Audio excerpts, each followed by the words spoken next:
Yeah, yeah, yeah, yeah, yeah, yeah, yeah. Yeah, yeah, yeah. What is up, everybody? Whew. Gonna have a little chitty chat before the class. How's everybody doing today? I was working out just a little bit. Oh man, it's gonna be a fun day. It's gonna be a fun day. We're gonna be going over some crazy stuff. I just got to the station.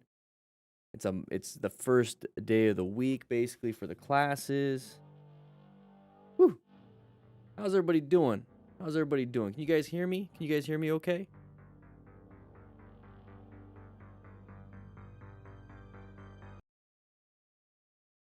There we go. Let's get this music going. Just making sure you guys can hear me okay.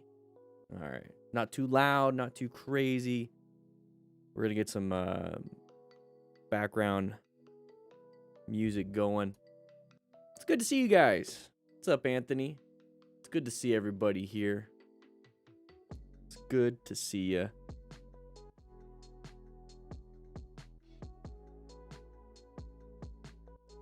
Blunted 60, number one fireman in the world. Nah, I wouldn't say that, but thank you so much.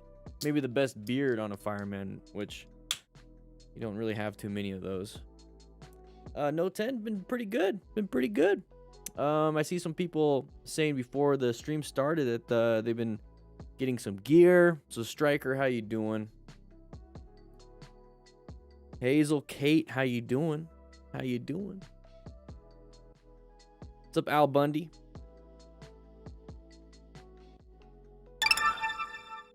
What? Oh, that's why. Okay. A little chime. I was wondering why I was having some issues with the camera. Figured it out. I was rendering a video. Interesting. I was rendering a video on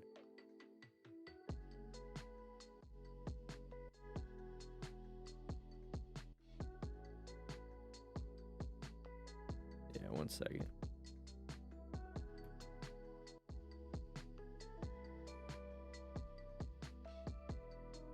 You went on the Twisties yesterday, Anthony?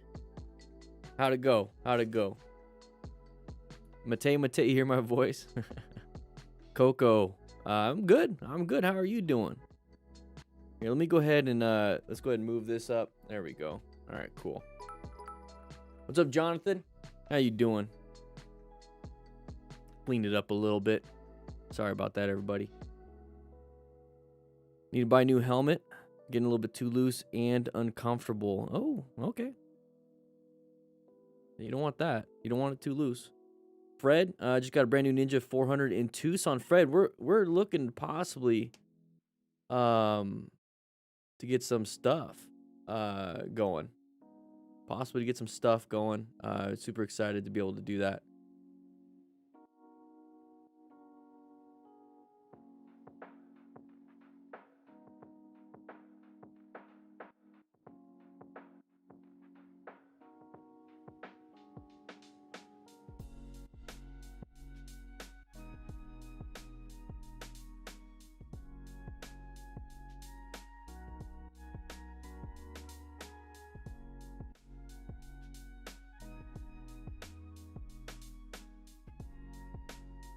There we go. Just getting prepped for class. About your first cruiser, Dimit girl. What cruiser? Brazil discounts through, Dan. Oh, okay. Yeah. Dad turned 84 in March and still rides on the weekends. Old fellow refuses to stop riding. Yeah. Went as fast as you could while being safe. Ride with a buddy. Have fun times. Yeah, that's what you gotta do. Revzilla, no 10. Yeah. Yeah, we got a link in the description for an affiliate link.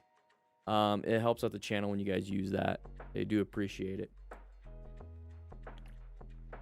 NetGeek, thank you for getting a Cardo. We use that here. We love them. We have got my Cardo right here. Love this thing. Oh, should get my hat on.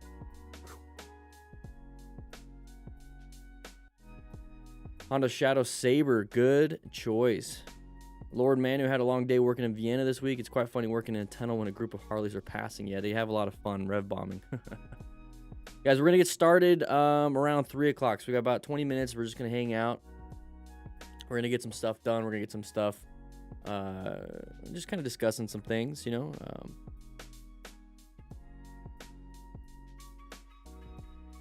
Let's see. Make sure we got the Twitters. Make sure we got all of that. Okay. Yeah, I've been reading a little bit about, you know, the Stop the Bleed and everything. I might be creating my own little pamphlet here. I definitely want to get something a little bit more, you know, Dan and the Fireman. I think it'd be fun because this is like so generalized, and then some of this stuff. I mean, it's all good. It's absolutely the best. This is the gold standard right here. But I mean, there's nobody with gear on. You know, it's all just like normal people that got shot or stabbed, which is still not good. And I don't know why I chuckled at that. But you know, this is good information, really good. And I'm thinking about making one specific for motorcycle riders. What do you guys think? What do you guys think? This is a good pamphlet, by the way.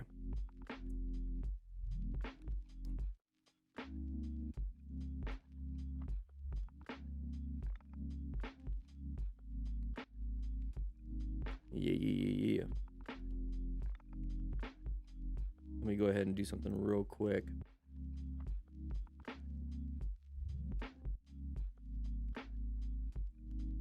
That's what I like about doing this, is that you and I, like, we can just hang out real quick while I get some stuff situated.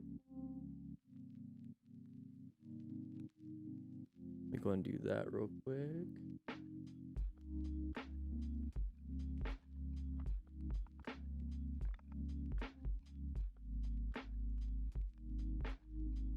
I'm getting the pens and everything. It seems like no rookies have been chewing on things, so it looks like we're good.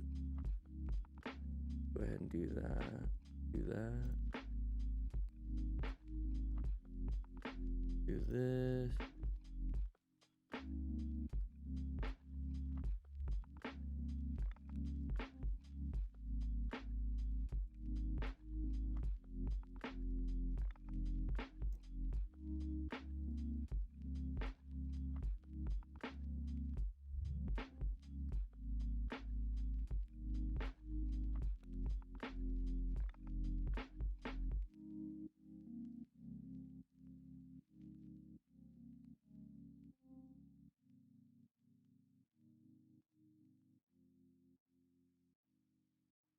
Yeah, Stop the Bleed is good. Yeah, biker gear specific. Sorry guys, I was paying attention to something. I was talking to crew member. We got a new team member, guys. So yeah, I guess I could share with you some of that stuff. A lot of cool things are happening. We're getting a team situated. We got an editor basically running full time. And then we got an assistant production manager. So it allows me to function in a way to where it's all pre-planned, scheduled. I don't have to do that myself. I could just kind of now show up and have a good time, maybe even do more classes, but I can definitely get more footage. I was editing an MTC video. I've been kind of behind on those. I got 2 videos that need to be done. One of them I just got done today, so that will be up for tomorrow. So if you guys want to check out Motorcycle Training Concepts, it will be the what I wish I knew when I first started riding motorcycles. It was 6 tips. I can't give it all out.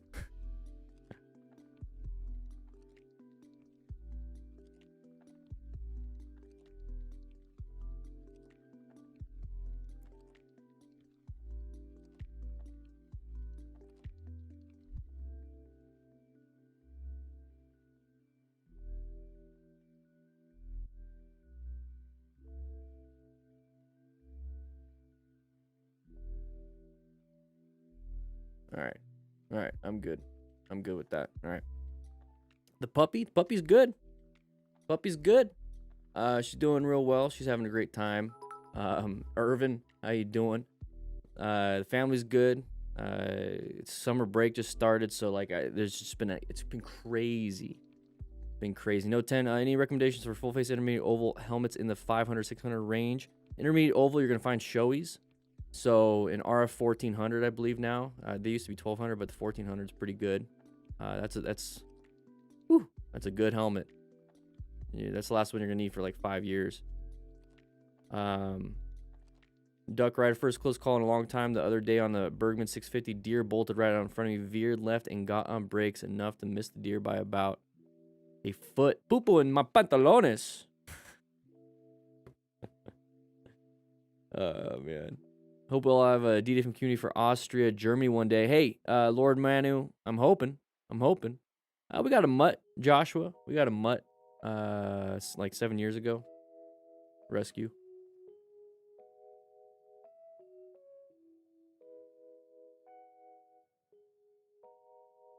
Yeah, we're gonna be talking about this rider that, well, we got a bunch of stuff on here. We got a whole bunch of things. But we got some interesting crashes in this one.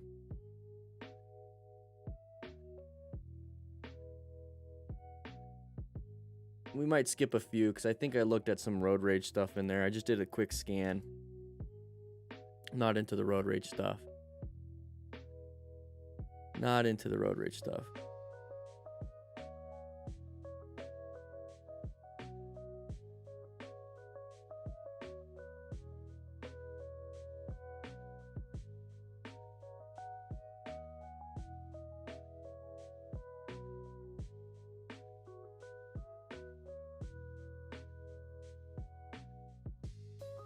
Transitions. Okay. Interesting.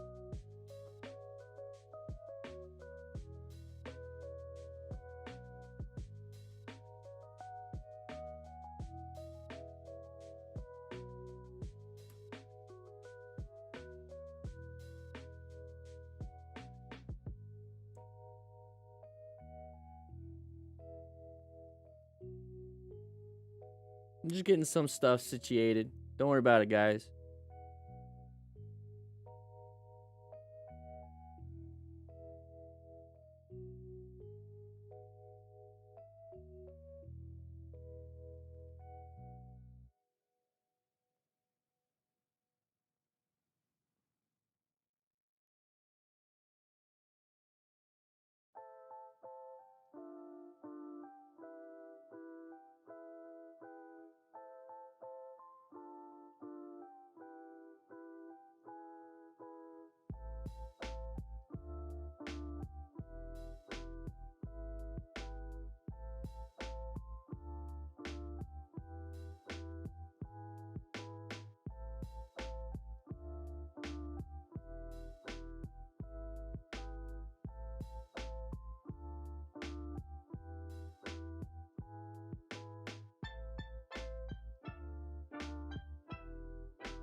Interesting.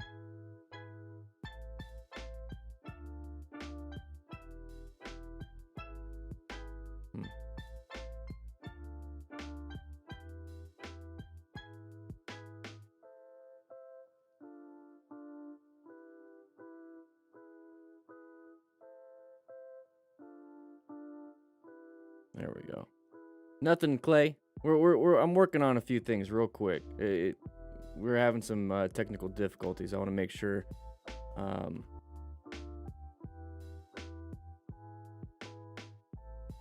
it doesn't mess up the stream.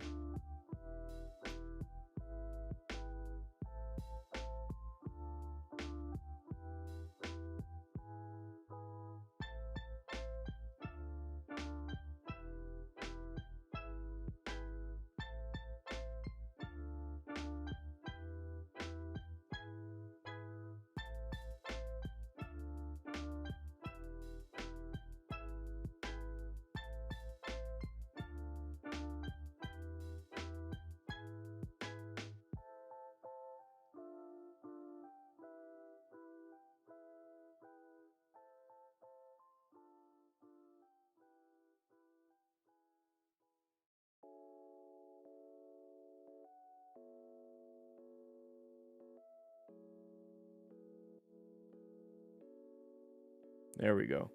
All right. Sorry, I'm a little boring right now. Caden, yeah, this is where I live. What do you get when you give a bunch? Oh, okay. Who's the one person that disliked? I don't know, Bruno. It's always one. Yeah, it's getting crazy. It's getting crazy.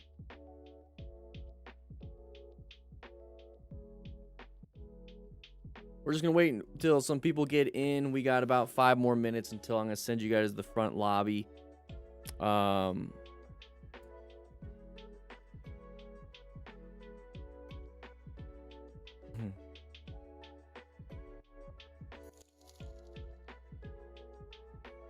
I'm just double checking everything because Matt's been chewing on some cables or some rookies. It's the first day back, getting back into it. That's why I wanted to hang out with you guys. Lord Manu testing the donate function. Hey, thank you so much. Appreciated the test. Whew. Nightbot started to work. Pass for safety course. Deontay Walker. 1 more week until you're out on the road. Be safe. Usually people crash within the first like 6 months. That's just because there's this perceived notion of safety since you passed the class. You're like, oh, I'm good. Always be alert. Always be training. Just take it nice and easy. Don't go past your skill level too quickly. Hey Dan, how did you like the Scout Bobber? I want to change it for the Rebel 500. The Scout Bobber is good. Why would you want to change the Scout? Do you already have the Scout Bobber? You want to trade it in for the Rebel?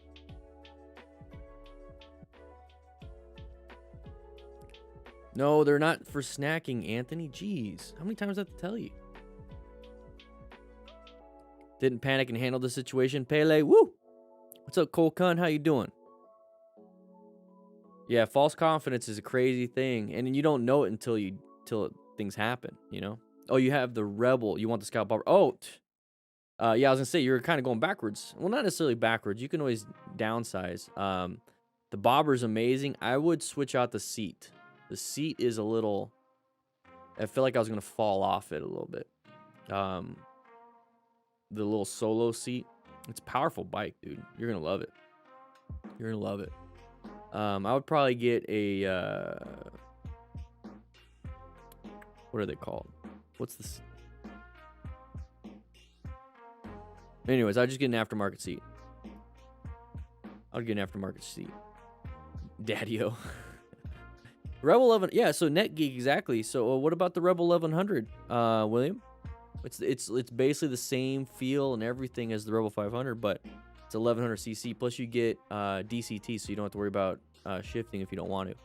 You can get it in DCT. It has all these different safety features too. Do you actually practice your U-turns, progressive braking in your spare time like you tell us to do? Just wonder. Yes, Thom. Yes, I do. Yes, I do. Usually about once a week. Whenever I go out riding, I practice it. There's a parking lot nearby. There's a few parking lots. I always have a backup. I have a parking lot that I go on the weekends because it's obvious nobody's there.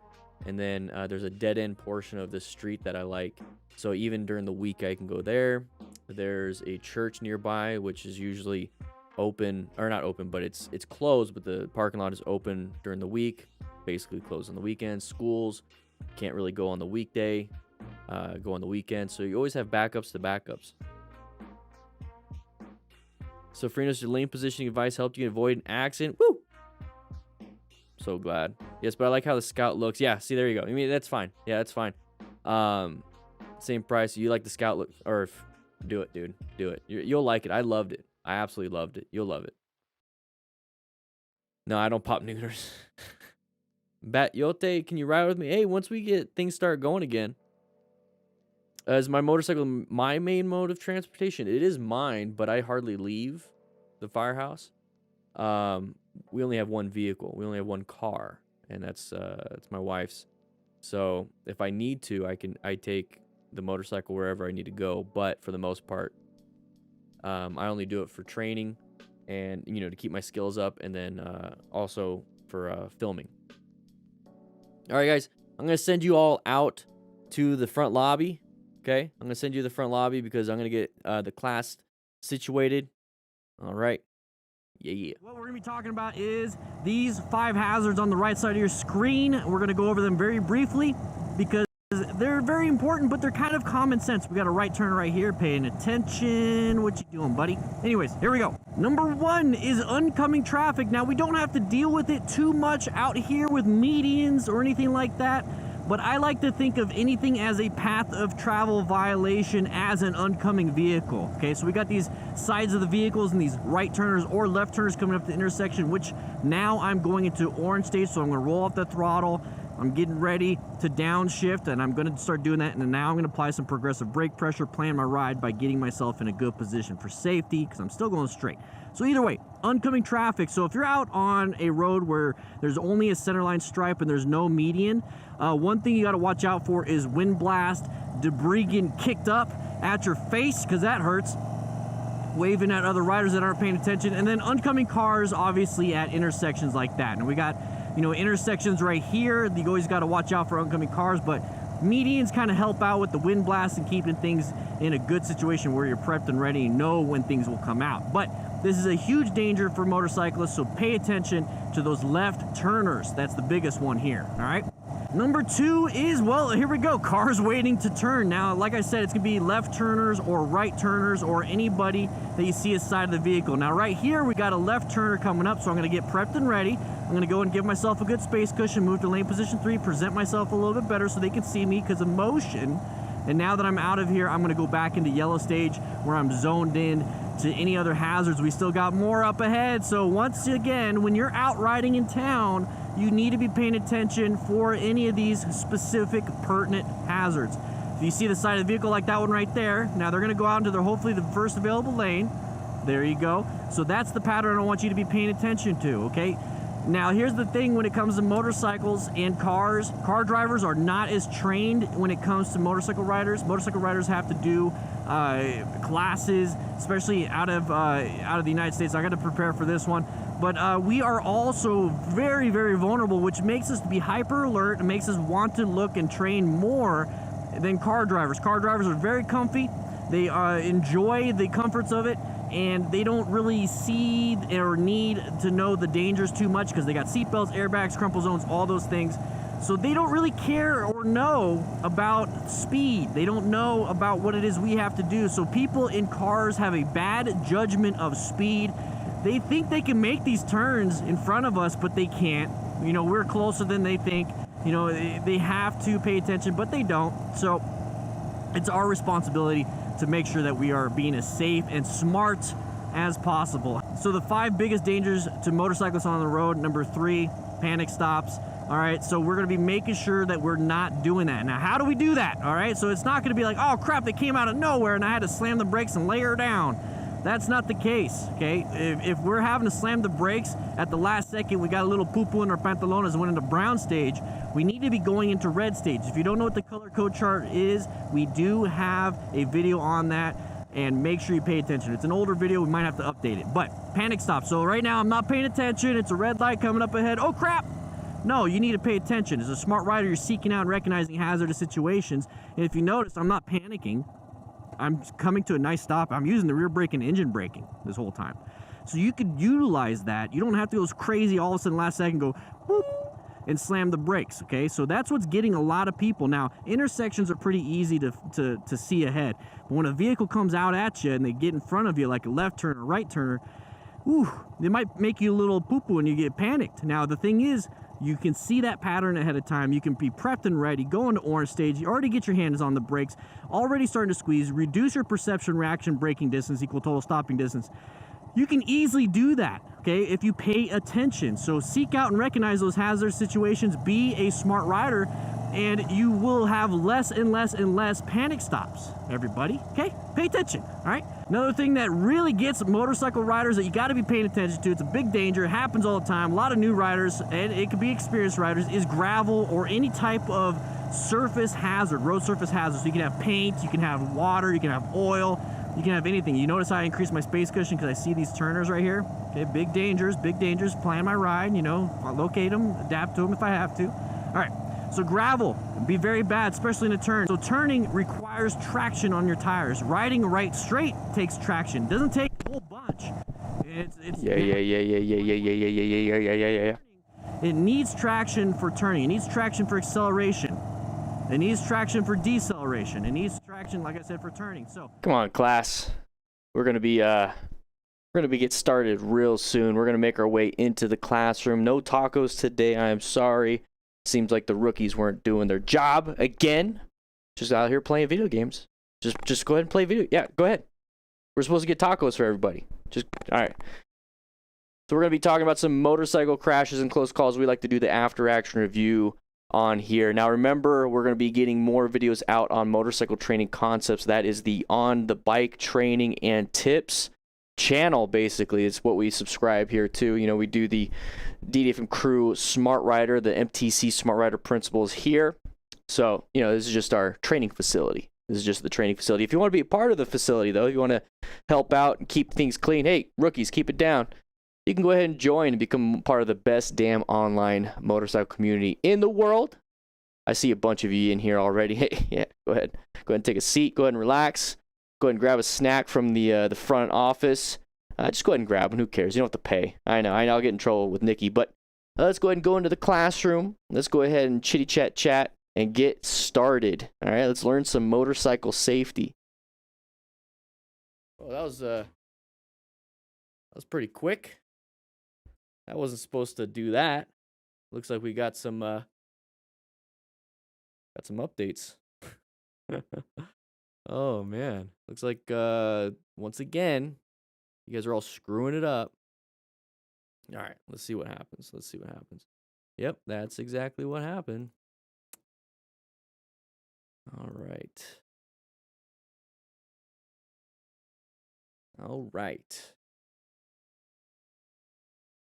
Grab a snack. Warren Traveler, welcome. Whoa, where'd I go? Jeez. Who's been playing with this? Who's been playing with the settings? Huh? Who's playing with the settings? Over the weekend, you guys were screwing around, playing with the settings. Not even hot dogs, exactly, Kurt. Oh my gosh.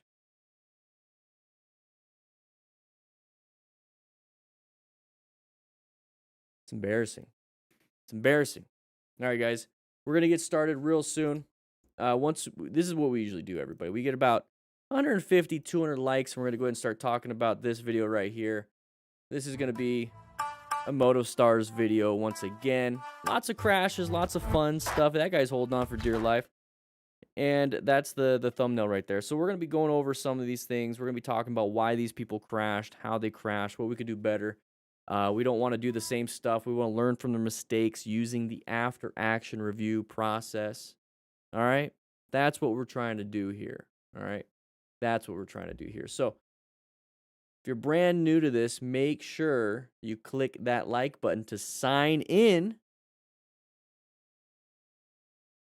Come on.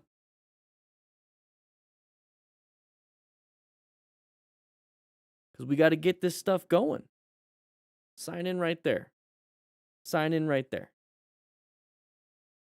127 people signed in. We got 200 people in class. We're going to get started real soon.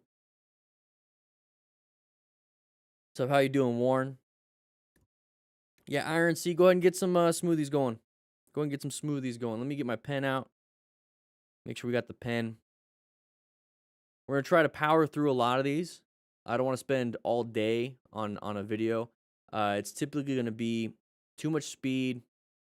It's going to be a panic break. It's going to be not finding the pattern. So we're just going to try something a little bit different. Deontay, how you doing? Welcome to the rookie status, part of the crew. Still, hey, you just got to clean the bathrooms.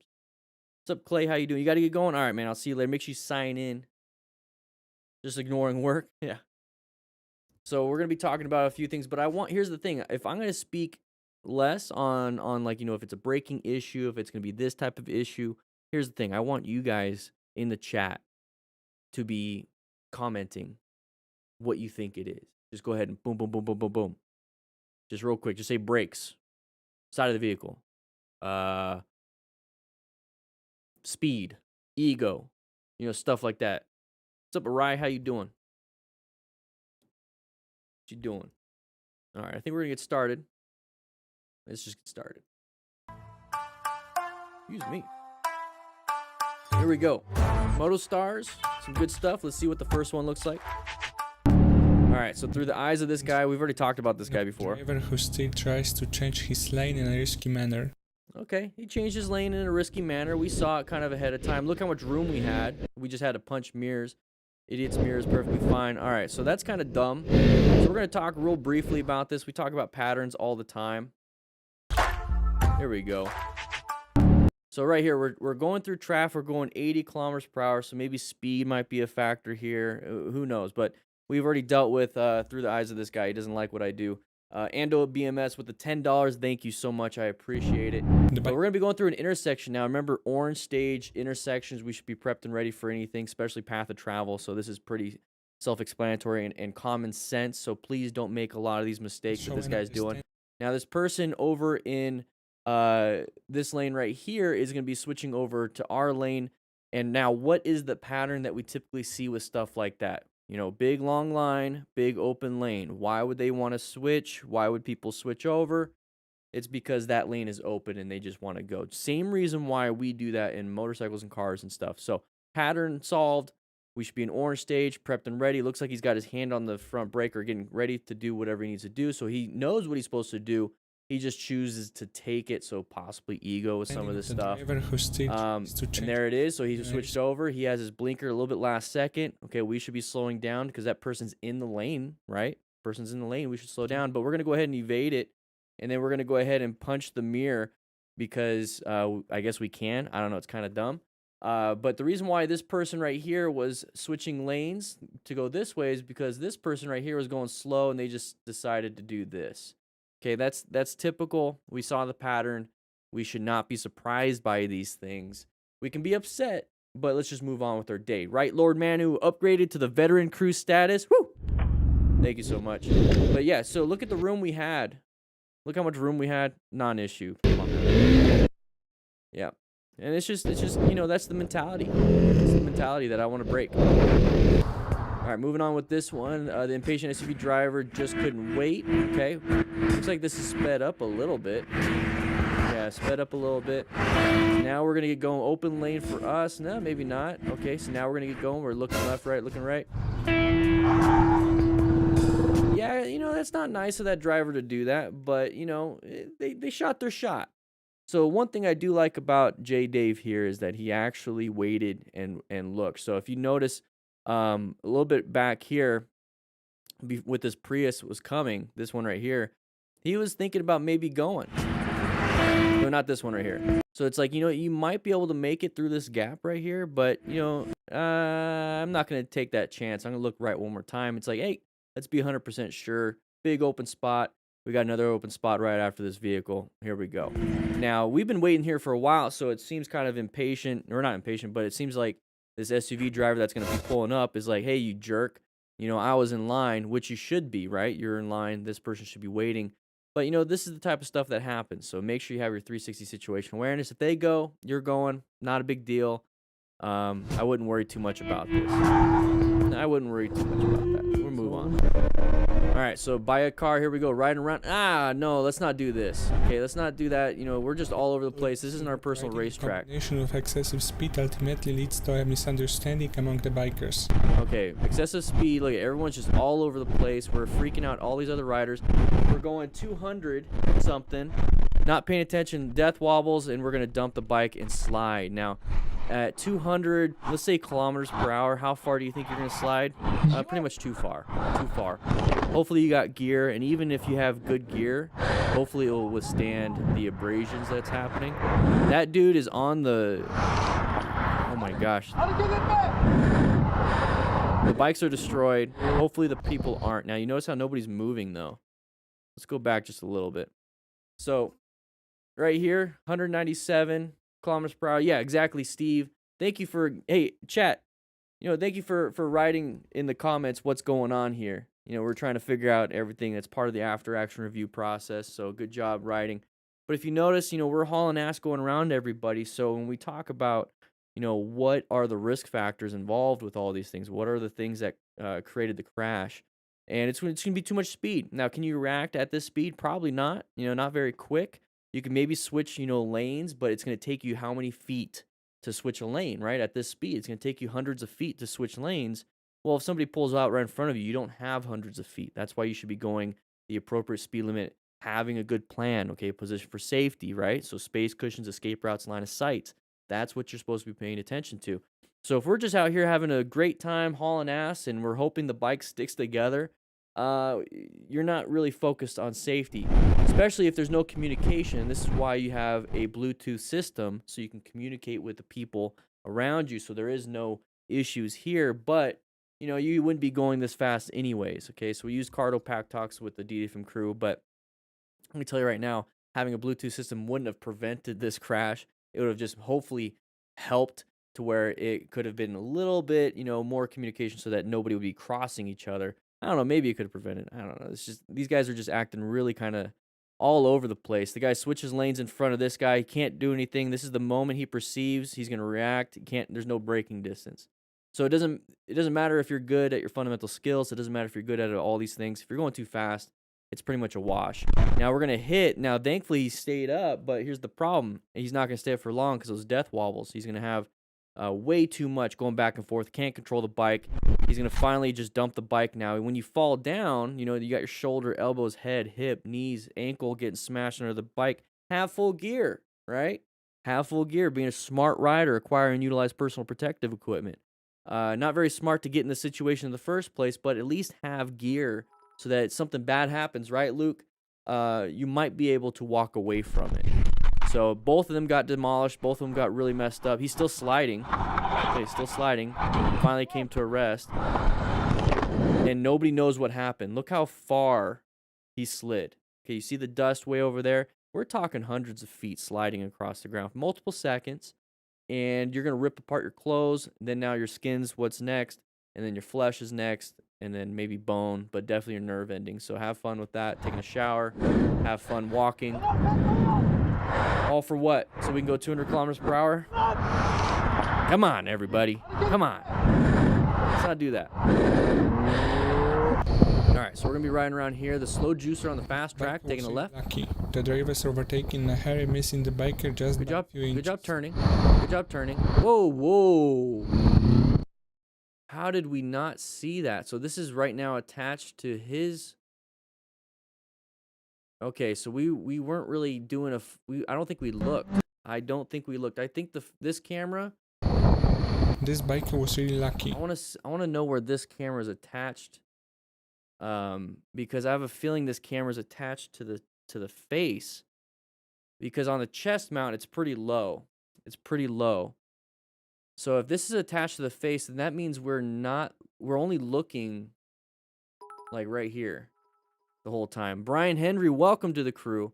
It means we're only looking right there the whole time. Drivers overtaking a Harry, missing the biker just... You see how like the focal vision? So let's go back just a little bit. So this is where that is. That's like the focal vision. It almost seems like that's where he's looking the whole time. This biker was really lucky. Okay, so he looked a little bit to the right. Okay, cool. He's going to look left a little bit now. He's looking down a little bit at the ground. And you can kind of see that with this first turn. So right here, this is where we're looking. So we go in and we have to go out and go in and go out. So we did like 2-3 turns right there just to make that one turn. And I typically see that with new students when they're looking down. When you look through the turn, it's usually a nice, wide, arcing, smooth turn. But when you're looking kind of down where like this focal vision is, right here, you have an issue. Let's go ahead and do this. When you have this focal vision, it's really choppy. And plus, it's like, how did you not see this vehicle? The biker just by a few inches. Because that came out at you. So there's the focal vision. He's looking. This biker was looking. He's gonna look up a little bit. In a Harry, missing the biker. Didn't really look. There's not enough head checks. Not enough head checks. He just didn't look. So this right here is on the bike. This is mounted, and you can see the vehicle starting to come right there to the right. So we should have already seen that. Now, the reason why these vehicles didn't see us, let's go back just a little bit. The reason why the vehicles didn't see us is because, once again, they have inattentional blindness, motion-induced blindness. Whatever the excuse you want to do, it's probably going to be inattentional blindness. Now, that also affects motorcycle riders, inattentional blindness. Now, what type of inattentional blindness would be happening here for the motorcyclist? Think about it. If you're a brand new rider, you're so focused on the controls and where road hazards are, gravel, lines in the road, because you're really worried about that. You're just trying to make the turn as best you can, as slow as you can. And that's what I noticed. He's doing it nice and slow, doing it pretty good. But if you're so focused on this, your brain blocks out everything else. You're not focused on the random hazards that could be coming up. And that's why we talk about patterns here, because patterns and colors are pretty easy to remember. So that's why I talk about that. So if we're so focused on all the motorcycle controls going on, we're not focused on what's really out there that can get us. So that's going to let you know that you're more of a beginner. That's going to let you know, hey, maybe I shouldn't be out on the road right now. Maybe I should be out in a neighborhood. That way I can focus on the controls and there's less hazards out there that can get me. And then once I get comfortable to where I'm not focused on the controls, you can actually look around without ever looking down, without ever looking at your left hand or right hand, left foot, right foot. You don't have to look at the dash. You don't have to look at anything because you just know it. And it's use the peripheral vision, use your focal vision to scan for hazards. So I have a feeling that this is what's happening here is that we didn't scan for hazards here. We were just focused on what's right in front of us and we didn't see the hazard coming out at us, okay? So that's the thing is make sure you're always planning your ride and then scanning everything. So look, this is mounted on his head. He's looking at the ground. He did kind of a good turn. We didn't ever look left or right. We did really look at that turn going in. You can definitely tell this is more of like a new rider. And that's fine. There's nothing wrong with that. We're going to learn from this. So he's going to cut it in really quick. So he cut it in really quick because it's like, hey, I got to make this turn. I turned in sharply with some direct steering. Oh, crap. And I got to navigate it back out because I got a little bit too close to the handlebars or not the handlebars, but to the curb. And then as soon as he sees this, that's when he looks. It's like, oh, crap. So this is a newer rider. Just remember that this could easily have turned bad. Make sure you guys are out practicing in a neighborhood, in an area where there's not a lot of traffic. Don't jump to the next step. And there's a stop sign for those vehicles, but I mean, it doesn't matter, right? All right, here we go. Wheel on 2, here we go. Van lane 1, okay, so we're going, remember intersections, roundabouts, all that stuff. Good job braking in a turn. But the thing is, he almost hit because his focus was trying to get that rev bomb out to them.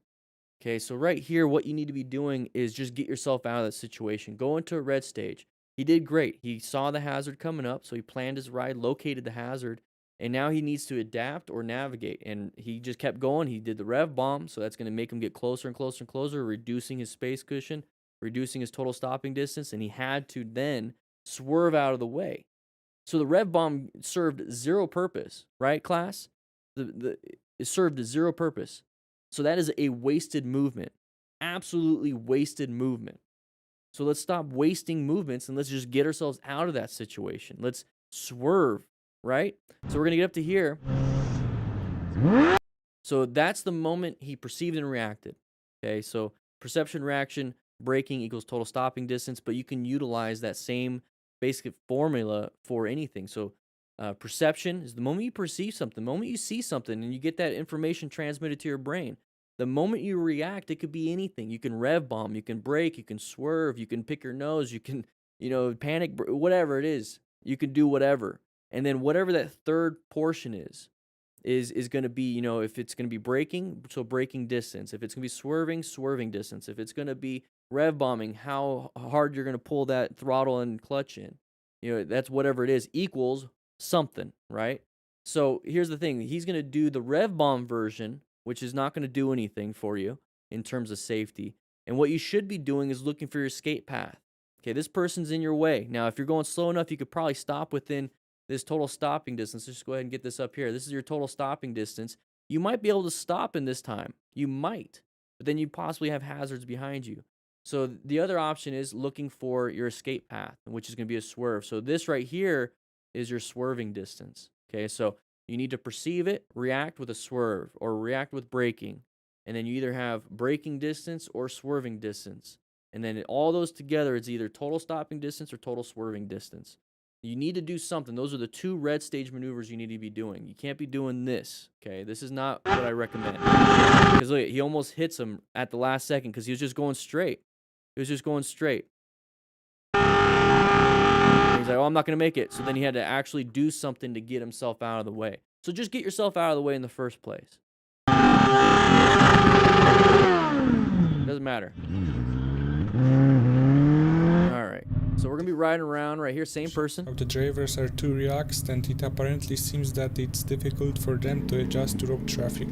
Okay, so drivers are too relaxed and can't adjust the road traffic. They cut in front of you. Good job on the braking. Non-issue. Let's move on. This happens all the time. Okay, you're gonna.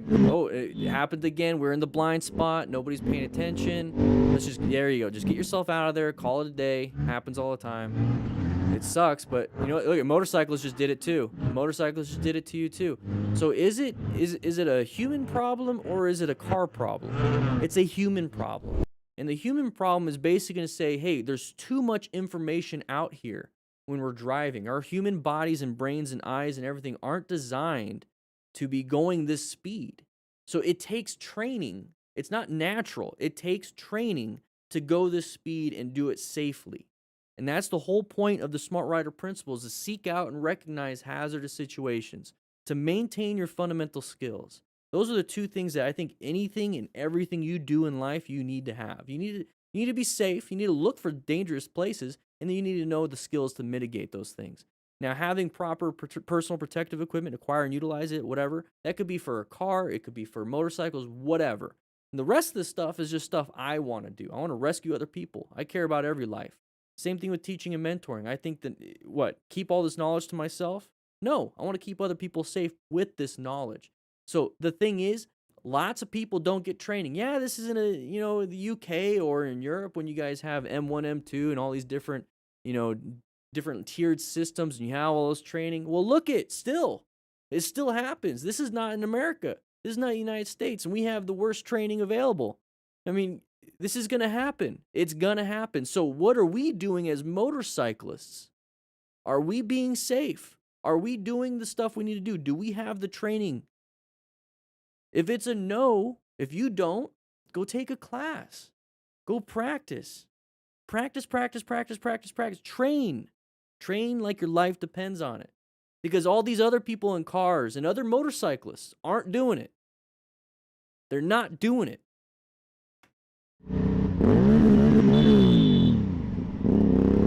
Car driver didn't do it. That guy cut off that guy. Now we got this motorcycle who's going to do this here.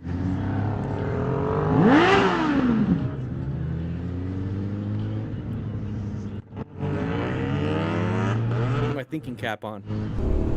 All right, here we go. So we're riding through a neighborhood. The only real issues we have here is going to be sides of the vehicles like this one or kids running out. What?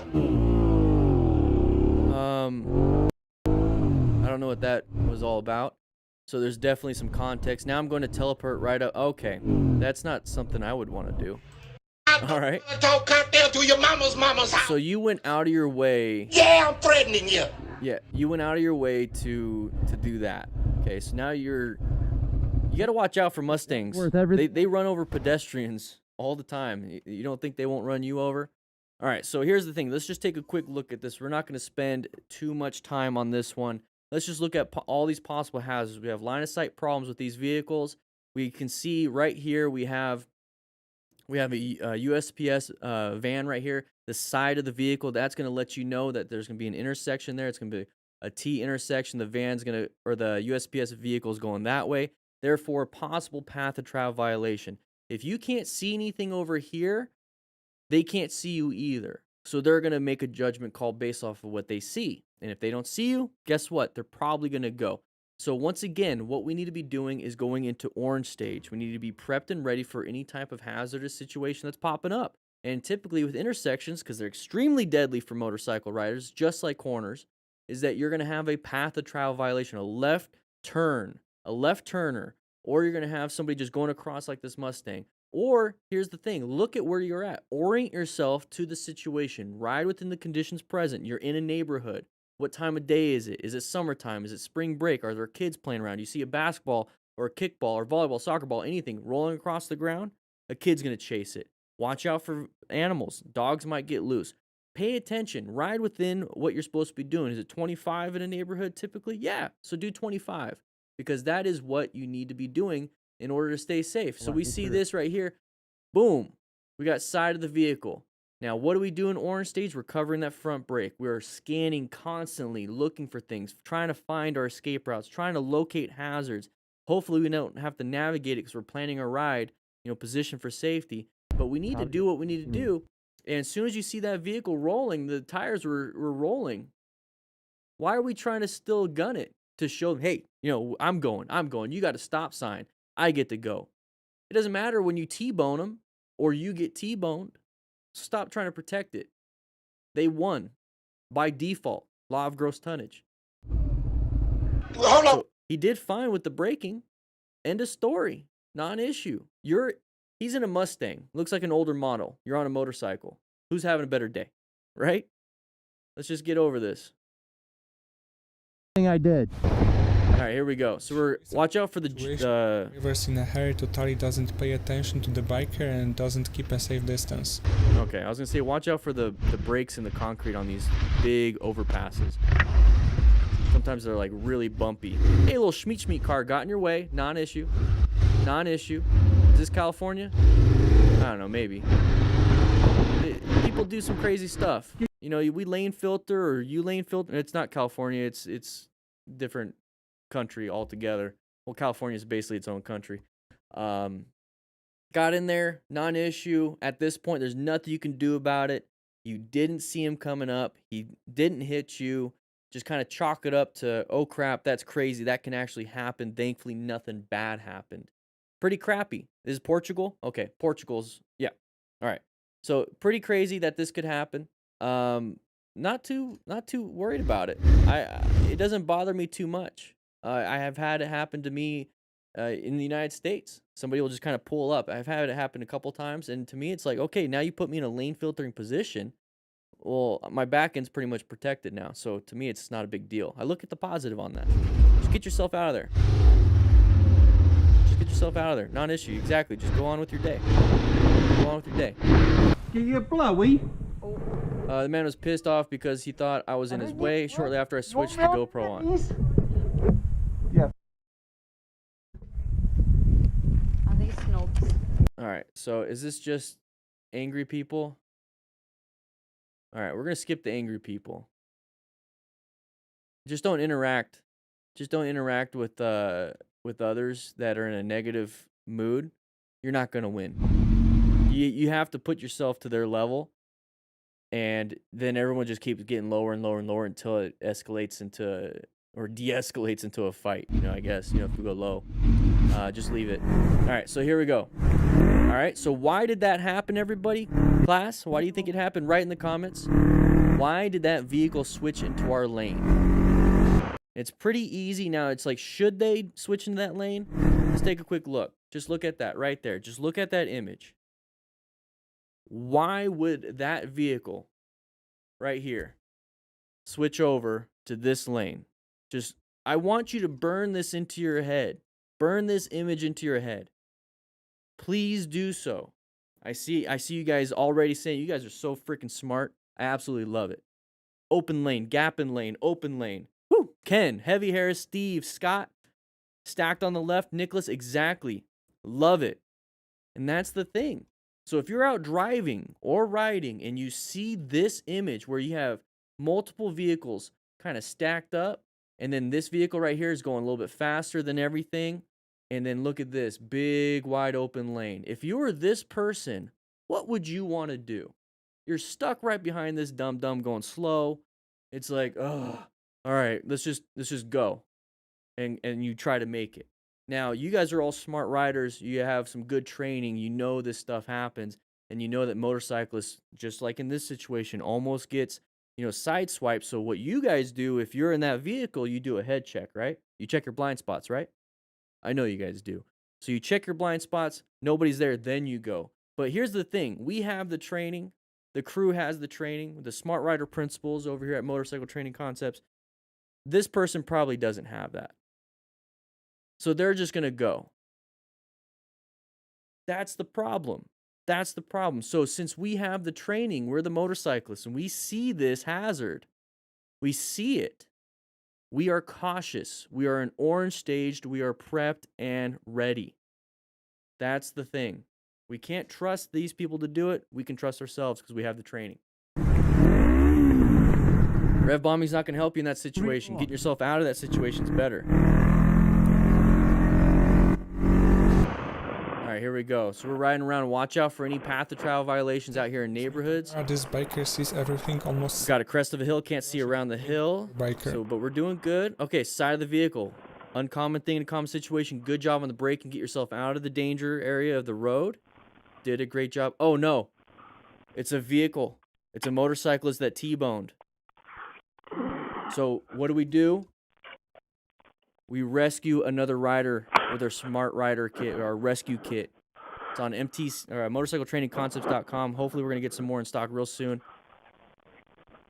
Okay, so assessment. He's kind of in a weird spot. Why is he holding on to the...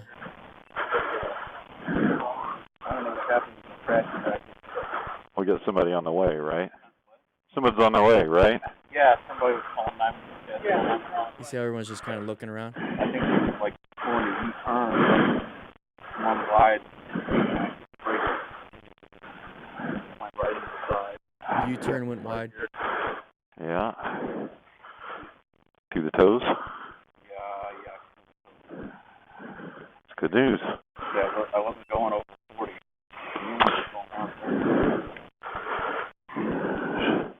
There's no bad rubber track, so you got to...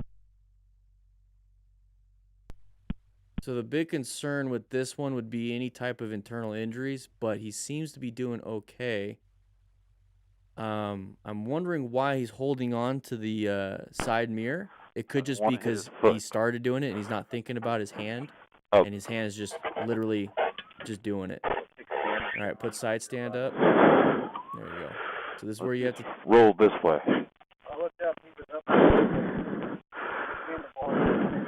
That was his head in the window, I imagine. Always some entertainment. Yeah, probably just like in a state of like, what the heck's going on? Ain't that bad. So I think he's just sitting down. Not... I just pulled up. I don't even know the guy. Just brother and battered.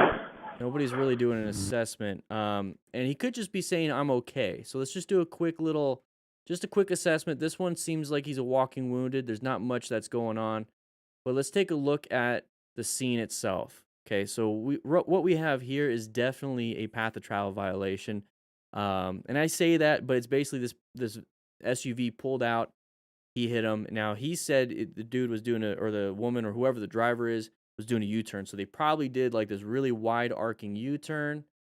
And this motorcyclist was behind that vehicle thinking that this person's going to turn right and keep going.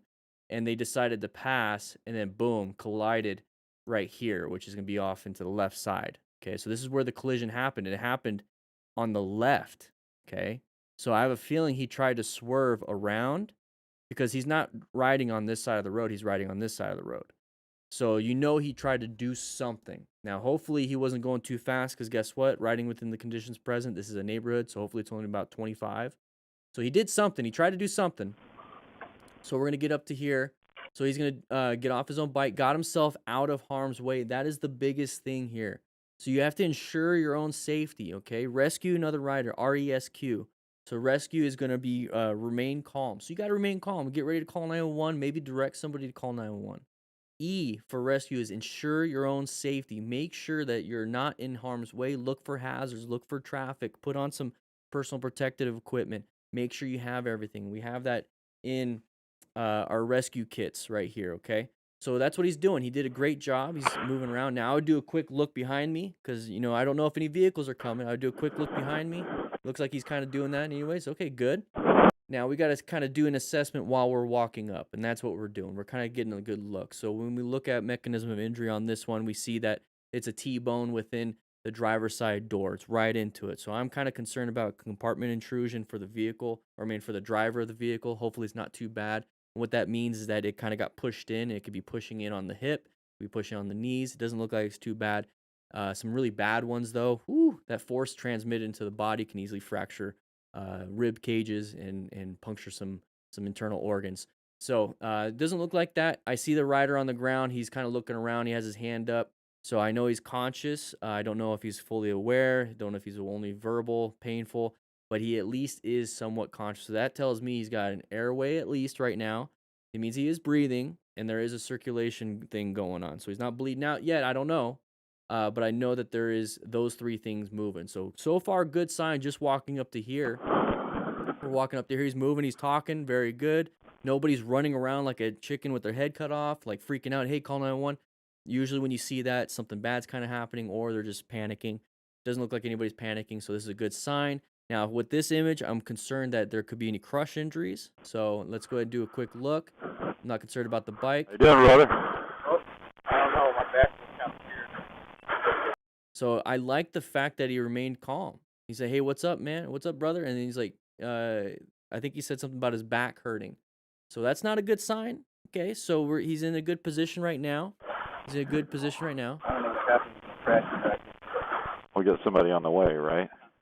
Someone's on the way, right? Yeah, somebody was calling 911. Yeah, somebody's calling 911. And that's the thing is, whoever's on scene should be taking charge and be like, hey, you're calling 911. So that way somebody does know exactly who is calling 911. Because it's like, if somebody's calling 911, right? Somebody's calling 911. Sometimes nobody calls 911. So that's a big problem. I think he was like pulling a U-turn. So pulling a U-turn, collided.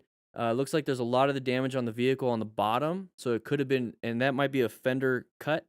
What you see in the middle of the door right here could be the front fender cutting into it. So it looks like it was a completely straight in. It doesn't, we see, excuse me, we see typically the panic braking and they fall and then hit. This looks like he straight in went into it. Okay. One wide. And then this is probably, so there's the, right there, the front of the fender. This could be his hand. Maybe the handlebar got into it. Okay, so I'm concerned about pelvic injuries, hand injuries. Once again, so the holding of that, he could have just held on to it. He crashed and held on to it, and then just kind of like he's just holding it. He's not thinking about it. It's just his body's like doing something. My right side. Yeah, right here. Yeah.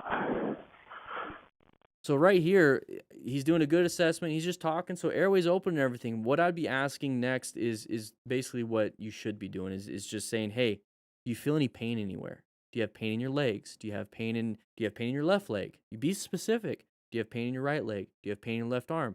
Pain in the right arm? Do you have pain in your back? Do you have pain in your chest? Do you have pain in your stomach? Pain in your lower back? Do you have pain in your head? Pain in your jaw? Do you have pain in your hands? Do you have pain in your feet?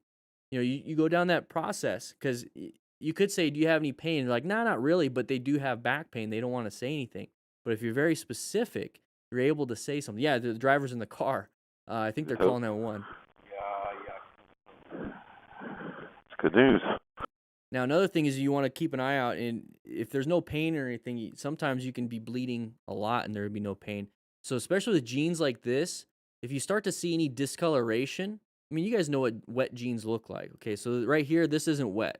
So if you start seeing like the really dark jean part, like if it just gets dark right here, now he could have been incontinent, so he could have, peed and pooed himself.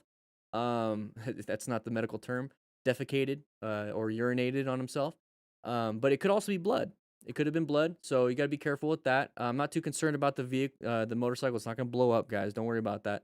But the thing is, I'd be checking all the vital things, okay? EMS is on its way, so at this point, you're just kind of hanging out and talking. Thankfully, it's not a big issue. But if it was, Going over 40.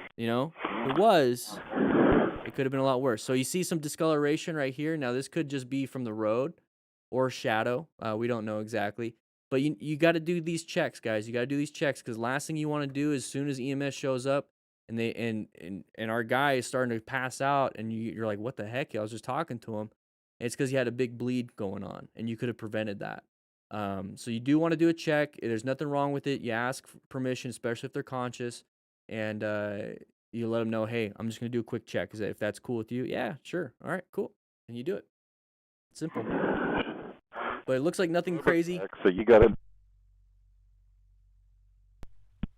Nothing crazy happened. Now they're gonna lift the bike. Now, one thing you got to watch out for is that we're doing it right next to them. I know they dragged it out a little bit, but last thing you want to do is it accidentally falling on them. So I would just leave it. I would leave it for the investigation, which he's gonna do. He's gonna do an investigation. So usually, police officers are first on scene. And it looks like he did a quick assessment. He's relaying it to dispatch if there's any type of injuries. With the mechanism of injury on this one, I'm pretty sure an ambulance is showing up no matter what. Just All right. brother and battered. All right, we're moving around with this one. We got a side of the vehicle, path of travel, intersections. Once again, going to orange stage. Non-issue with this one. Happens all the time. As soon as you see this, we're in the middle of a turn, a little bit scary, so you don't want to panic. What you do is straighten up the bike a little bit, apply some progressive brake pressure on the front brake, let the vehicle go. That's what they want to do. You go on with your day. Non-issue. All right, so we're moving into here. This person should have done that. They're going to go ahead and park. We're kind of in a crappy spot. What we just need to do is exactly this. Yeah, okay, non-issue. And then you just do that. I don't know what the problem is with this. I don't know why it's in this video. This one right here, it looks like we're zoomed in a little bit. Crazy drivers up ahead. Whoa! Almost a 3-car collision, so you got to watch out for that. That's why I like to be super far back. Now, hey, look at this. We got a big group of people. Big open spot, right? Big open spot. Look at how much traffic there is. People are going to try to go into that spot that's nice and open. We're going into it, right? Because we know it's open. That's what other car drivers are going to do. We're just so nimble that it's so easy for us to do that. So you see the side of the vehicle and you see an opportunity. You see the tire starting to rotate. Where is it going to go? It's going to go in that open spot because this pattern is just crazy how it's just stacked up. So they're going to go for that. Now, what do we do in here? We look where we need to go. Stop looking at this vehicle. I know it's going to be difficult for you to do. You see it real quick, and then you're like, okay, now I'm going to look this way. So as soon as you see it, you shoot your eyes towards your escape. Stop looking at the stuff that you're trying to avoid. Target fixation is going to get you on this. It's going to mess you up. And if you keep staring at this and you're supposed to be looking forward, you could be hitting something else. So be very, very careful with that. Yeah, that's no buenos. So right here, let's go ahead and watch. There we go. So we're going through here. Big open air. Oh, good job on the escape. Good job on the escape. Wasn't going to be able to stop in time. So let's take a look at this. It's going to be a line of sight issue. So we're getting up to here. We can't see around all these vehicles. Big stack of vehicles. So we should not be accelerating like we're accelerating right now. That's not going to be a good situation. We're going. And as soon as we see this uncommon thing, okay, so there's a vehicle halfway in our road. Not issue for us. This guy can easily make it around. Let's just go ahead and accelerate, right? That's usually what you're probably going to be thinking. Well, you don't know what this person in front of you is going to do. And now, if it was a group ride and you two are together, that's why you guys need to be talking on your Cardo Pack Talk bolds. Now, you can tell each other, hey, I'm going to go for it. And then you guys go for it. But if there's no communication, you're going to have an issue. So go ahead and grab a Cardo Pack Talk bold. We got a discount in the description. So he's going to go ahead and do this. He's going to stop. And it's like, oh, crap, I'm not going to be able to stop in time. So what is he going to do? He's going to do a red stage maneuver. He's going to do an emergency swerve. Did a good job with this. He planned his ride a little bit, right? He located the hazard, and now he's going to navigate this hazard. He can't adapt to it because he can't just, move over in lane position. He's got to swerve now. So he's not going to be able to stop in time. He's going to do a quick swerve, and thankfully this is all the room we need. So good job, and continue on with your day at that point. Now check your pantalones because they're probably a little bit brown. All right, here we go. We're going through here. Good open area. Watch out for deer or any animals and sides of the vehicles. Okay, if we have to zoom in, it wasn't that close. You know what I mean? Because we talk about the GoPro cameras. Like, well, it's a lot closer than it looks. But if we have to zoom in, it was pretty far then, right? Yeah, new hats. Area code. They're on the shop right now. Woo! Got a little Maltese on the back. DDF Crew Smart Rider. It's the uniform hat. I don't wear it outside of the firehouse. I only wear it here with my uniform. All right, so we're going to get up through here. So we had to zoom in. So that vehicle merged. Now, why did he not see us? Well, you can't even see it. Okay? right? Here we go. So we're this far away. We're this far away. It's a non-issue. Just roll off the throttle, slow down. Let the person in. Non-issue at this point. But we're going to go ahead and pass on a double yellow because we're impatient. And that's typically what I see. I see a lot of impatient riders, a lot of impatient people. Could have done it right now when it's broken. But nope, we had to do it then. We didn't want to slow down at all. And that's the problem. You guys need to be paying attention. You guys need to be just driving your motorcycle. Drive your motorcycle. You're not letting the motorcycle run you. You're on top of the motorcycle. You're in control of it. You ride a horse because the horse has a conscience and it's going to do what it wants to do. Most of the time, it's trained. The motorcycle is a machine. You're driving it. You're sitting on top of it. You're driving it. You're in control of it. What you think is going to happen? Here we go.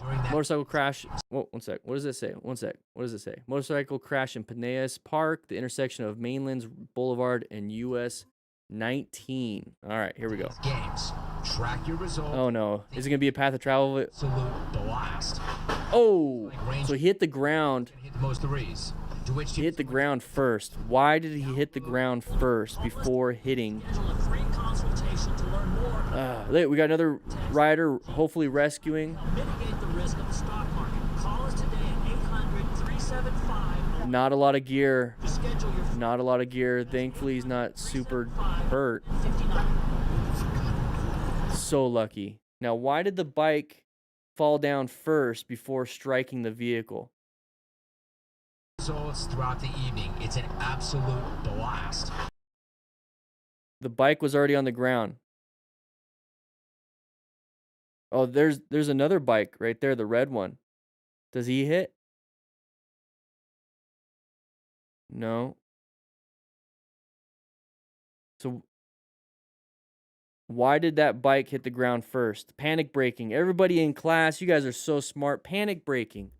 Came up onto it way too quick. The vehicle was slowing down for whatever reason. We weren't paying attention. We weren't situationally aware. We weren't seeking out and recognizing hazardous situations. And last second, we're like, hey, we're talking to our buddy, maybe, trying to. We look forward. Oh, crap. Smash. Loses traction on the front tire, hits the ground, then impacts. That happens so much. We weren't paying, exactly, David. We weren't paying attention to our following distance. We weren't paying attention to our space cushions.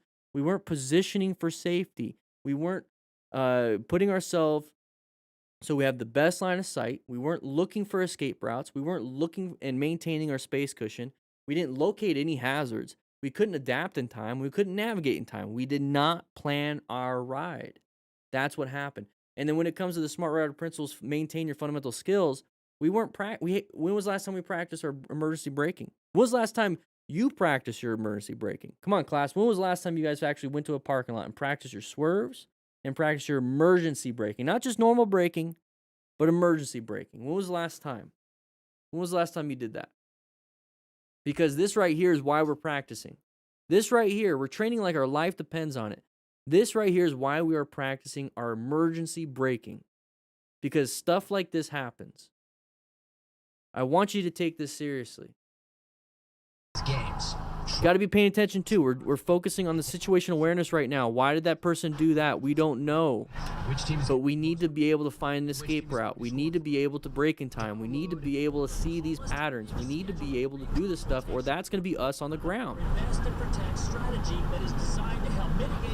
Thankfully, he's okay, but he only has a modular helmet that's popped up.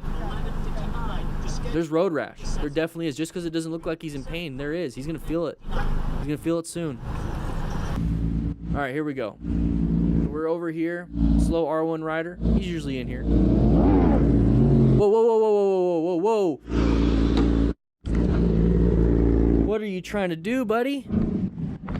You see his left shoulder hit so hard? Yep. Throttle got stuck. No.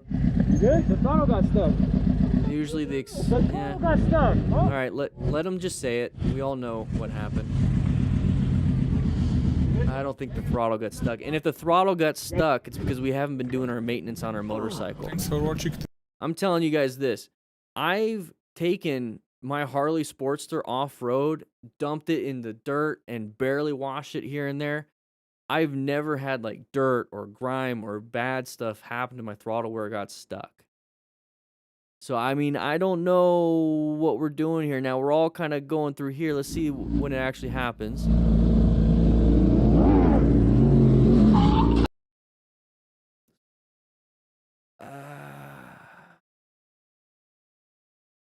So, let's say the throttle got stuck. Let's just say the throttle got stuck. What is it that we can do to remove power from that throttle, right? To the rear wheel. What can we do to remove it? I think we can pull in that clutch lever. All right. So it's like, oh crap, throttle's stuck. Pulling that clutch lever. It removes all the power that it's doing it. You're going to hear revving because the throttle got stuck, right? Pulling that clutch lever. It's more like this, but pulling the clutch lever and then progressive brake so you can stop. And then if you let go of it, it's gonna stall because you're in gear. But as soon as you're stopped, turn it off. Clutch. So if you're out riding, so let's take this as a learning experiment here. If you're out riding, practicing your skills in a parking lot, you're brand new and you're like, oh man, I'm afraid of freaking out and accidentally gunning it and hitting the wall or whatever. Well, here's the thing. It's not just braking, remember? Primary controls. Your safeties are your hands. Front brake pressure, clutch. Your clutch will remove that power from the rear wheel. Your front brake is going to help you stop. Hopefully it's going to make you stop. But remember, you want to do progressive, not slam it. So right here, I have a feeling all the group, but look at that. Got stuck, huh? Whoa, he got some air. I see some pixels. I see some concrete pixels in between. So I have a feeling he was going fast into the parking lot. He was going super fast. Amadeus, welcome to the crew. Woo! It was going a little bit fast. It was going a little bit fast. So do you think speed was a factor? I mean, there's a reason why we're all looking back, right? There's a reason why everyone's looking back at that last second. Let's watch it one more time. Sawyer, how you doing?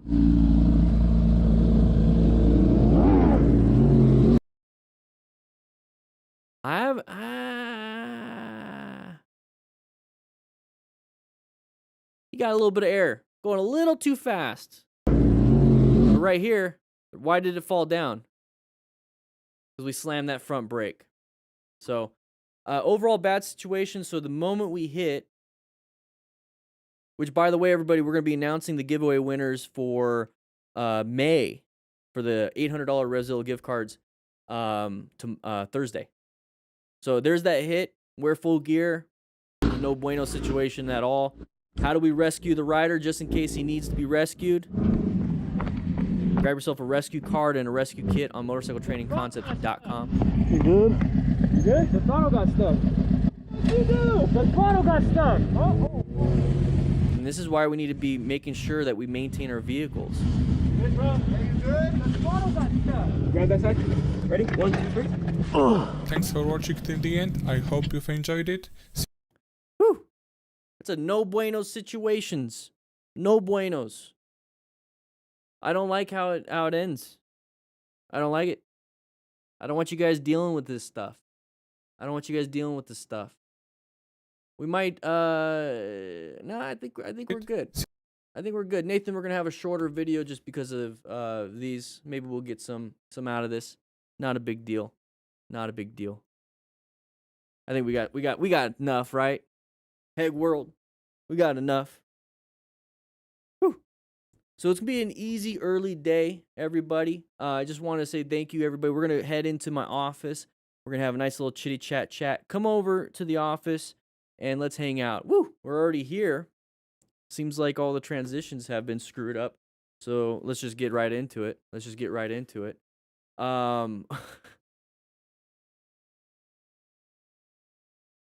That's what I get for updating an hour before class.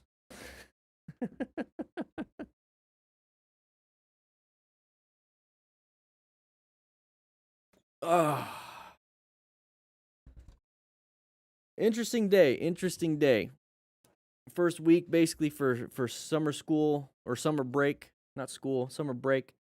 What I like to do at the end of class is just kind of hang out with you guys and then ask questions, and then at the same time, you guys get to hear, some behind the scenes stuff.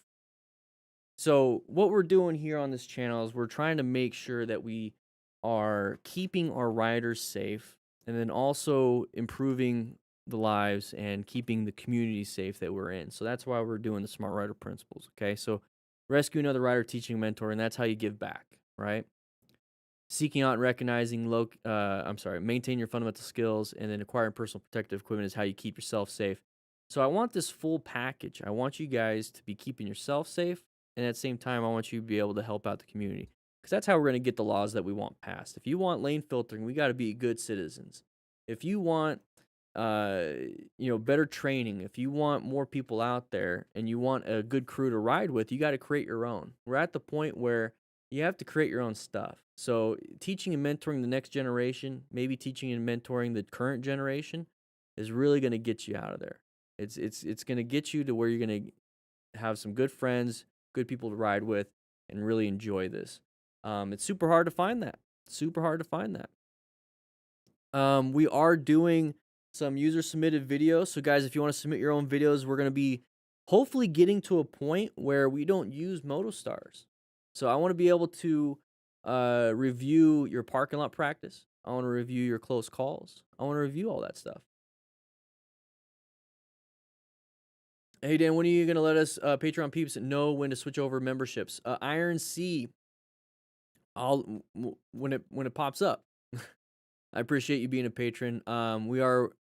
That's going to be a question I'm going to actually ask the patrons is, what would you like to see on the website? Because on the website, we're going to have a forums, and patrons are going to have access to special badges.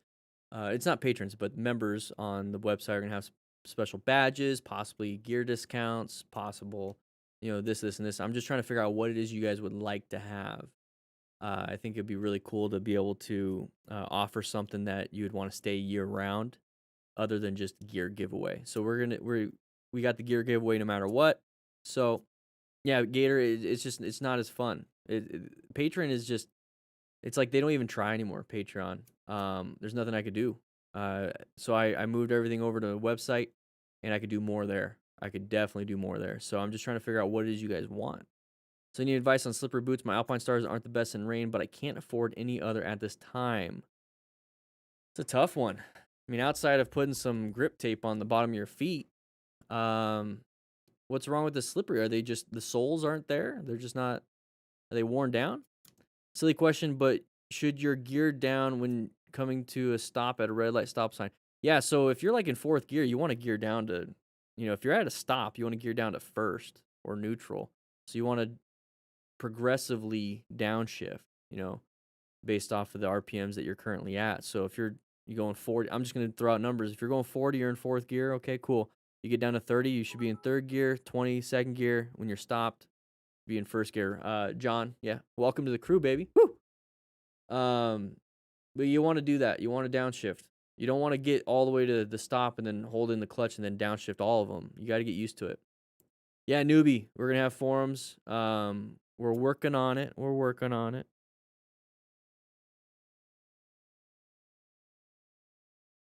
And hopefully never have a video for us. You just want to be a crew member. You guys can join the YouTube crew members.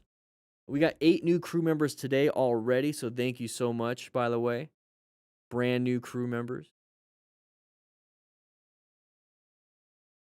What are we using to record these rides? GoPros? I use a GoPro. I have a GoPro Hero 7 Black. I like it. I like chin mounts.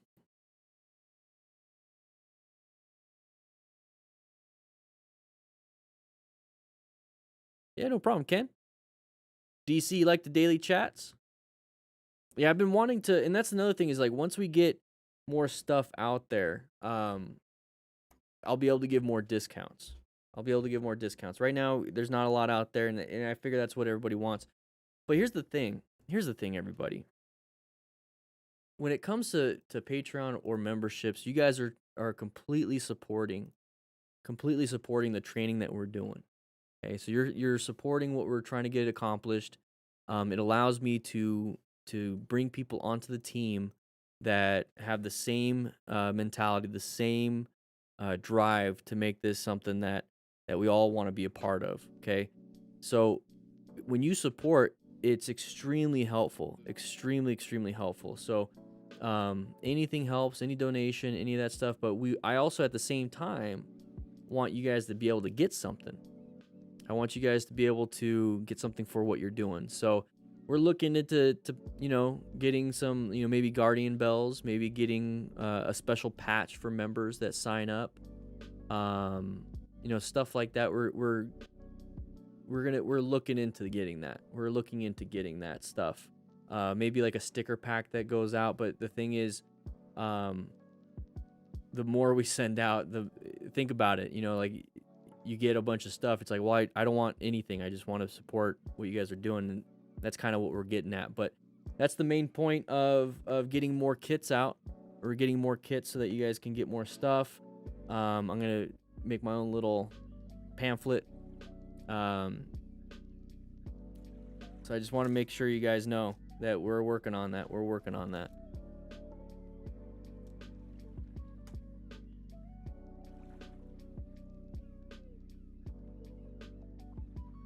Am I a ZZ Top fan? I like the music. I wouldn't call myself a massive fan. Lord Manu, thank you so much. See you later, Steve. Ricardo, how you doing? Thank you. Appreciate it. Donna. Whew. Yeah, we're working on international shipping. We're looking it up right now. How do you recommend getting in practice for street riding if you don't know anybody that rides and can ride along and communicate new ideas? Start off in a neighborhood. Do a parking lot. Start off in a neighborhood. Practice the patterning that we talk about on this channel. Practice the slow speed stuff that we talk about on MTC, Motorcycle Training Concepts. Focus on the fundamentals. Okay. You don't need to have somebody holding your hand the whole time. You really don't. Fairgrounds have good parking lots as long as they're paved. Yeah.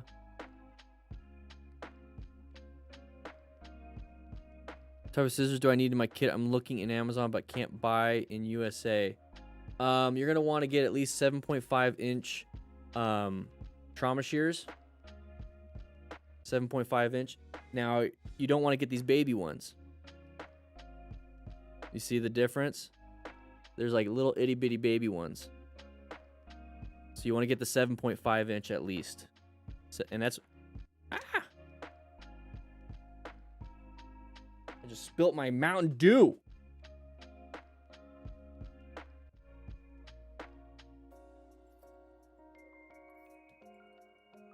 Great. Can we enter the monthly through the website? Right now it's just Patreon. Yeah, Leatherman, they make some good ones.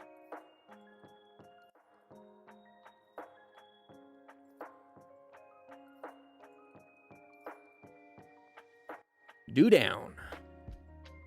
Yeah, you're gonna want to get the 7.5 inch at least. Through the website, Rogue One, not yet, but once we transfer everything to the website, yeah, you will be able to.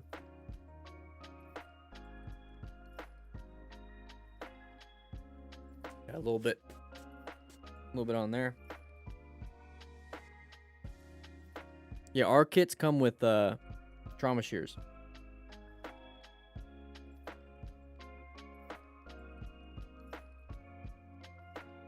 See me on a Grom. I've ridden a Grom. They're fun. They're fun little bikes.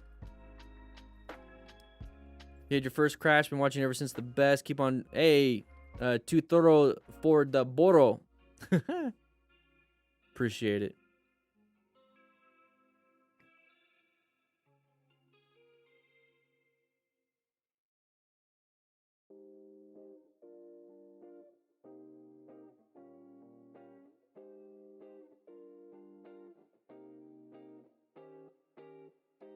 Matei, yeah, I definitely want to. I mean, he offered last time I was there, and I said no. That thing it's intimidating. You know, I know how to handle it. You know, throttle control and friction zone. But I just didn't. Yeah, I was more concerned about doing something else. But yeah, no, it's such a beautiful bike. Definitely want to get into it. Robert, if you want to enter the gear giveaway and also support the channel, you click the link that's in the Chitty Chat. If you want to have a green name like Mate saying I have excuses, you click that join button, which is going to be the next link I'm going to be putting up. Either way, just liking, so signing in, we have 240 likes. Just signing in helps out the channel so much. It really does. Sharing videos, commenting, those all help out so much. You don't have to give money. Please don't. I'd rather you guys save your money for gear. I really, really want you guys just to share. Sharing is caring. When can we see more vids of riding your bike? Yeah, it's on Motorcycle Training Concepts. That's where you're gonna find me on the bike. Motorcycle Training Concepts. That's the link that's gonna be posted up right here. I'll have a new video up there tomorrow. It's with me and the Chief. What kind of stuff do you want to see though, Donna? What kind of stuff do you want to see? Do you want to see training? Do you want to see me riding in town? Do you want to see me what is it that you would like to see? What would you like to see?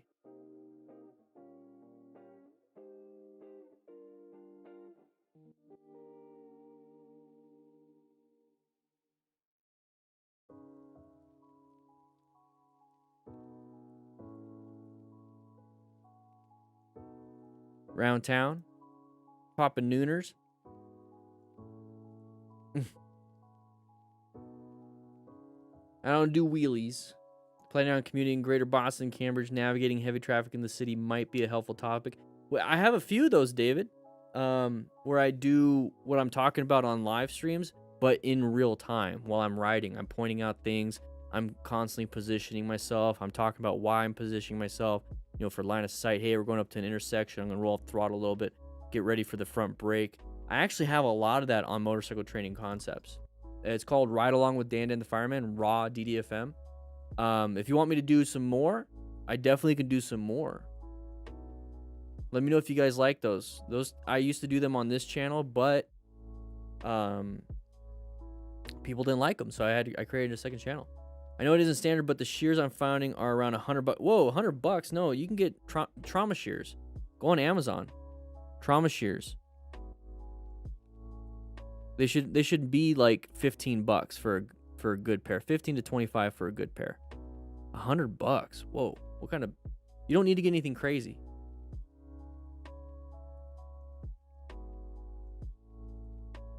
Training other riders in person would be awesome. Yeah. Fine art. I would love to. But right now, the whole COVID thing, I think everything's kind of getting better though. I already got my vaccine. I'm vaccinated. So, we might be able to get some more of that in-person training stuff going. I would love to. I'd like to see accident reenactments. I'm wanting to. I'm waiting for that freaking the dummy that I ordered, newbie. I actually messaged them. They said they're still working on it. It's like a 3 to 5 week back order. I already paid for it. I want my freaking dummy. I want the blood to squirt out. I got gear for it. I want to put gear on them. I want to like put it off to the side of the road, kick up some dirt, have like a bike just kind of standing there or sitting there or whatever. And, like the crew comes up and actually does something. It's all reenacted. We're putting on tourniquets. If we had to, we'll do a quick assessment. Been wanting to do a lot of these things. I'm finally gonna start getting into the rescue training because now I got things situated. I just got to write it all out.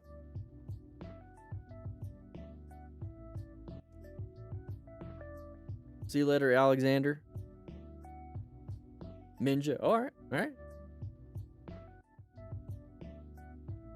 Sawyer, riding unfamiliar places is the same way of just riding in orange stage. Al Bundy, those are coming in pretty soon too. We're getting it all from our supplier. And then we got to put them all together, for the other kits, but we have 250 empty kits, and we have enough supplies for 250 other kits. So we're gonna have 250 bags. We're gonna have 250 actual kits, and then we got 100 blue tourniquets coming in.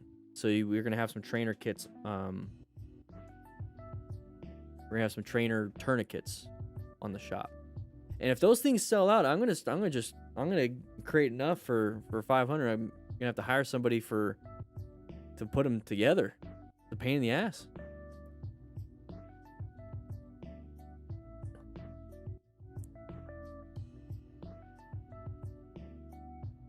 David, okay, yeah, that sounds good.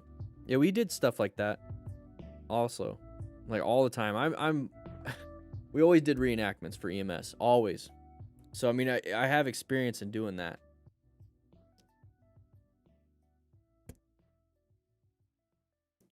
Lord Manu, that'd be fun.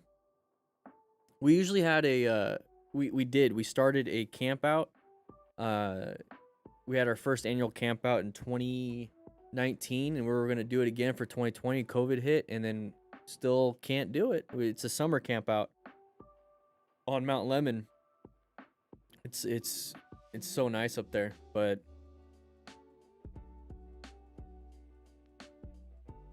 yeah, he would definitely help. Newbie, he'd be the one, probably the videographer. What up with the safety doll? It's still on back order. I paid like $3,500 for it. It gets blood that comes out of it. You know, it has like wounds, so blood will squirt out, and then you can actually use a tourniquet and stop it. It's actually pretty cool.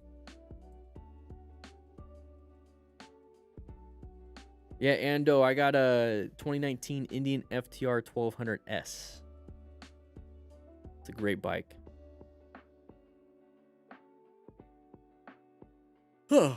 That's why I'm a little low energy. Whew. Getting a little tired.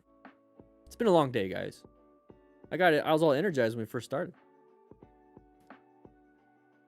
I think I got a little soapboxy today. What do you guys think? A little too much soapboxies? A little too much?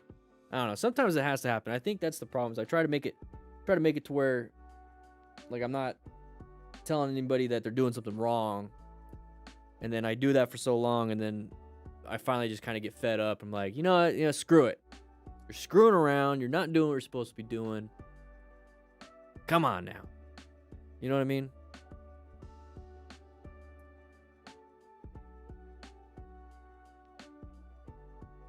Yeah, I don't know what you're looking at, Amadeus. Dude, damn nice. The 2022 FTR is nice. More bike reviews, first looks for other motorcycles like you did with the Indian. I was thinking about it. I don't know. I probably won't. Now, I say that, so this channel probably won't do it. But Motorcycle Training Concepts, that channel's not about me. I know, I gotta stay impartial. I know. You're gonna have fun editing this one. So the second channel, Motorcycle Training Concepts, it's gonna probably be the main channel pretty soon. You guys are going crazy with it. I think we're almost at 15,000 subscribers. What are we at? But that channel does a bunch of stuff. And that channel, it's not about me. It's about Motorcycle Training Concepts. Yep, we hit over 15,000 subscribers. Holy crap. You guys are insane. But we might do like a gear review and a motorcycle review. We might get somebody to do that. Like it's just not my wheelhouse. I'm medical. I'm situational awareness. I'm training. I'm just not a reviewer. Because at the end of that's the thing. That's my problem. Is at the end of the day, I don't really care to sell something. Like I don't. The motorcycle's the motorcycle. They're all, to me, they're tools. Like, yeah, some tools are better, but it's like, hey, you know, how well do you use that tool? You can have the nicest hammer in the world, the most badass hammer. You know how to swing it? Because I'm going to tell you what, somebody with like a crappy hammer that knows how to use it is going to have a better time than you. So, thank you, Mate. Yeah, Robert. Jeez, crazy. Hopefully your ride this last weekend, Robert, went well. So for me, it's like I focus on the rider, but it doesn't change the fact that there's some good tools out there, good bikes out there. You know what I mean? So I might find somebody local, maybe not, that can be a big collaborator, maybe join the team for Motorcycle Training Concepts, doing content. And then we'll put it up on the channel and we'll get some good reviews. Maybe we get some people or some like Indian to send us bikes, stuff like that. Dude, it's Flash. It's so cool. I love my rock form mount. And here's the thing, I didn't realize I've been with them since like 2018. It's insane. Like August 2018, so almost 3 years now. Lord Manu, woo! Have to go. A lot of work to do tomorrow. Thanks for the nice stream. Hope the crew meeting will be real soon. Take care and be safe out there. See ya. Newbie, you know what? You're right. I need to... And that's one of those things that, like, thank you for sending me the video and all that stuff. That's something I could definitely share with them and be like, hey, this is what we're doing. Right? And then maybe they'll send us some of that stuff. Beard cut? No. Yeah, once we get the editing down and we got it situated, which I think we are, and we got the smartest freaking newbie. We got a good team. We got a good team right now. I'm excited. I'm super excited. Inner Peace, I don't know. That's gonna be a YouTube thing. With super chats, but dude, I finally get to take a step back. You know, I finally get to say I want to do this vision instead of having to make it happen. I got some really smart people to do these things, and you're one of them, newbie. Serious. I meant it when I said that note.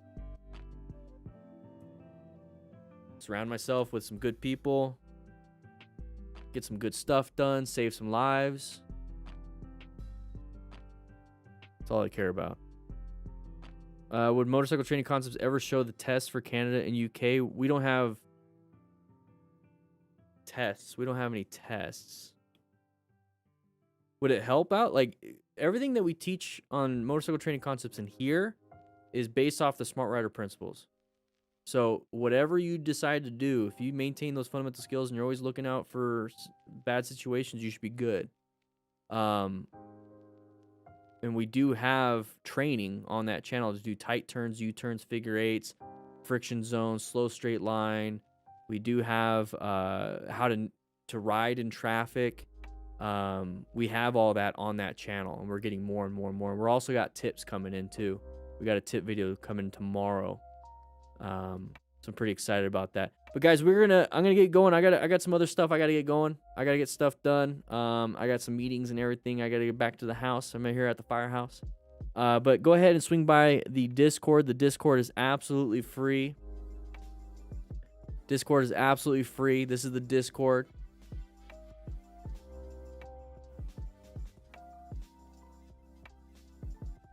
Discord's absolutely free. Go ahead and swing by there.